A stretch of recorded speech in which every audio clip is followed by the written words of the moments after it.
Magandang araw mga kaibigan. Bigyan natin ng reaksyon, opinion itong Facebook Reel posted by BOBPH. Pahayag ito ni Sharon Cuneta noong kampanyahan ng May 2022 election. Anti-Marcos ito eh. Na tingnan nyo yung pagkabalimbing nila.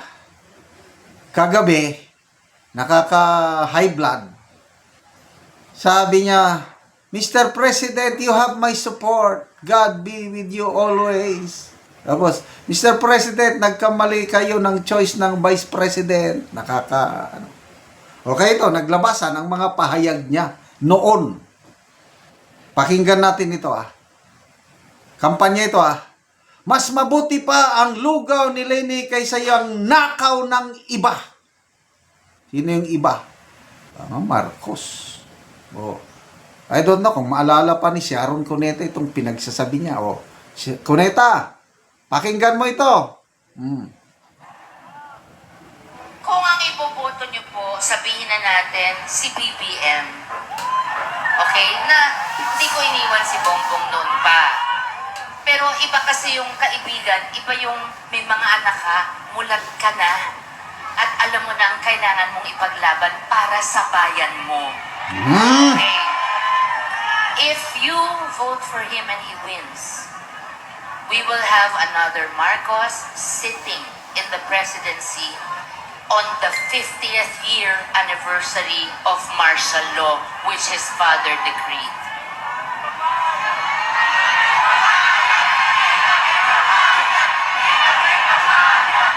Mabuti na nga ang lugaw ni Ma'am Leni kesa sa nakaw ng iba.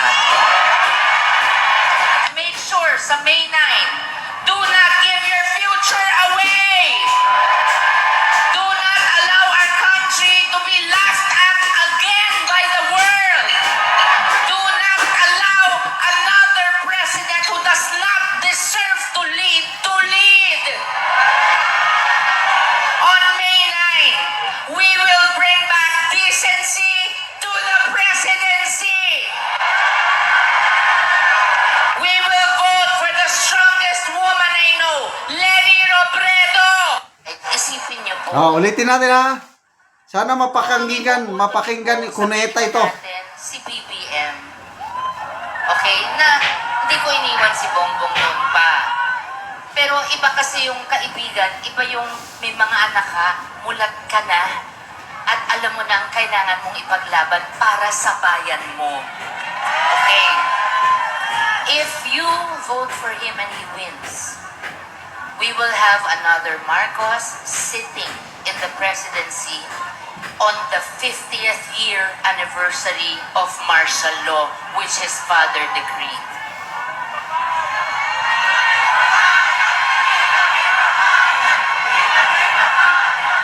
Mabuti na nga ang lugaw ni Ma'am Leni kesa sa nakaw ng iba. Make sure sa May 9, do not give your future away. Do not allow our country to be laughed at again by the world. Do not allow another president who does not deserve to lead.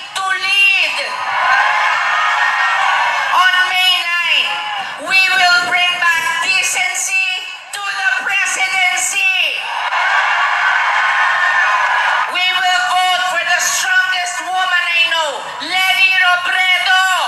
Isipin niyo po. Diba? Ang sarap pakinggan yung kanyang campaign speech. Huwag nating iboto ang isang tao does not deserve to lead. Tama! Dahil napaka-weak leader itong... Anyway, mabuti pa sila dahil hindi nila binutuhan nga. Tayo, mga nabodol, mga kumampi sa unity, tayo ang kawawa. Baliktad Tayong sumuporta kay BBM ngayon, tayo namang kumukontra sa kanya. Itong si Sharon Cuneta na binabatikos niya si Marcos noon, ngayon sinusuportahan niya na. Okay lang sana kung sinusuportahan niya si Marcos ngayon dahil napakagandang ginawa. Why not? O anong nangyari sa bansa natin ngayon? Huwag niyang pabayaan na pagtawanan tayo ulit ng buong mundo. Kasi nung Marcos Sr., pinagtawanan tayo dahil sa nangyari. O ano ngayon, di ba pinagtatawanan tayo? Yung ginawa ng Marcos Jr. na isinorender niya ang dating presidente sa ICC, pinagtatawanan tayo. Itong grabing korupsyon balitado sa buong mundo. Yung kapatid niya mismo nagsalita ng presidente gumagamit ng polvoron. Pinagtatawanan tayo ng buong mundo. Tama naman itong Sharon Cuneta noon. Ngayon, yung isinusuka nila nung bago mag-eleksyon ng 2022, kinain ulit ngayon. Mr. President, you have my support. Nasaan ang inyong mga paninindigan? Basa tayo sa mga comments. Charles Catalon, kain suka, mga kakampwe. Manolito Escabarte, suka kinain ulit. Kain tai na literal. Kain nag-viral kahit pa paano. Iba yung pagbabago niya na naging senior citizen na siya. Ate Siawi. Ay, nag-trending. Magkano siya? Walang pagkaiba kay Risa. So, pati yung nagbabiral ngayon, sabi ng kanilang anak ni Kiko na si Francine ba yun?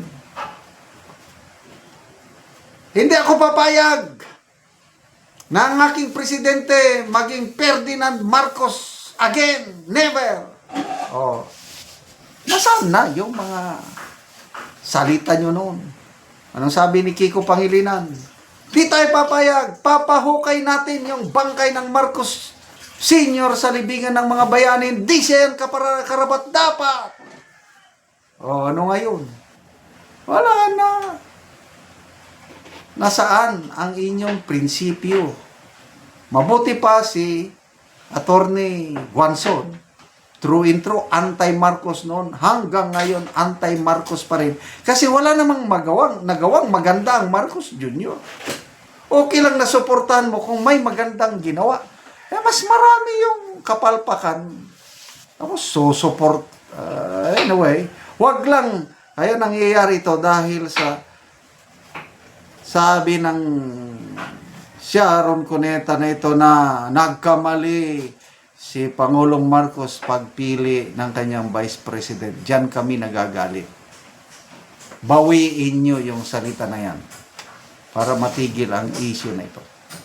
Salamat mga kaibigan sa inyong pagsubaybay sa ating channel. Nakakatulong kayo ng malaki sa tribong Talanding ng Bukidnon. Dahil ang income natin sa channel na ito is pantulong po sa tribo. Namimigay tayo ng libreng yero at pako para makapagpatayo sila ng mas maayos na tahanan. Panoorin nyo ang video na ito. Karon ni anak ko diri sa balay sa natabangan na mo gero. So mo na niyang itsura sa iyang gero nga gatuluan na. Nanay mga buslot-buslot. Ug ipang butangan lang ang diri dapit og silupin. O karon man na ni si ate ang natagaan og gero.